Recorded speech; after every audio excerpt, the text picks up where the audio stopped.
there. On the security side, did you seek assurances that Australia would be better informed in future about the PLA's Navy in Australian waters, and has China asserted its right to free navigation in those waters? Yes, to the former. And secondly, in response, of course, it was President Xi said that China engaged in exercises just as Australia engages in exercises. Yeah, we'll go.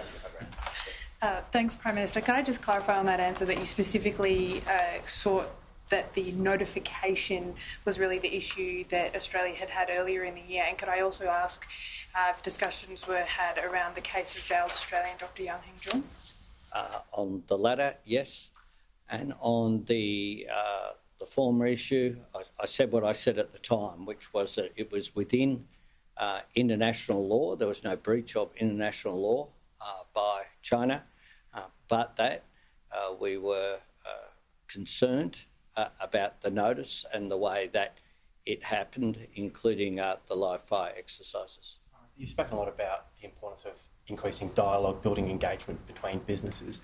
What tangible outcomes are you looking for example, with the free trade agreement from these talks? Well, you'll see some outcomes this afternoon. I will travel back immediately after this for the leaders' meeting with Premier Lee. But already what you've seen is a range of business-to-business relationships, if you like, coming forward. Some of those have been written about already.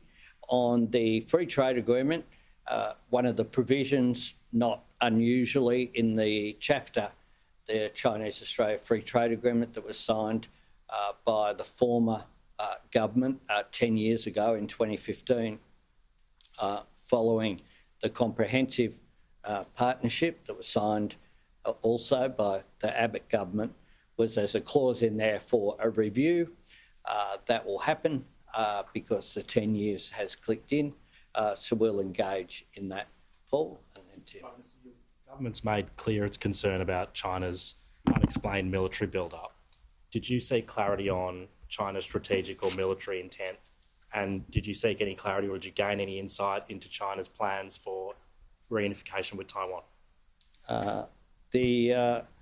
I reaffirmed on Taiwan Australia's position of support for the status quo. On the military build-up and what its purpose is, what China's strategic and military aims are.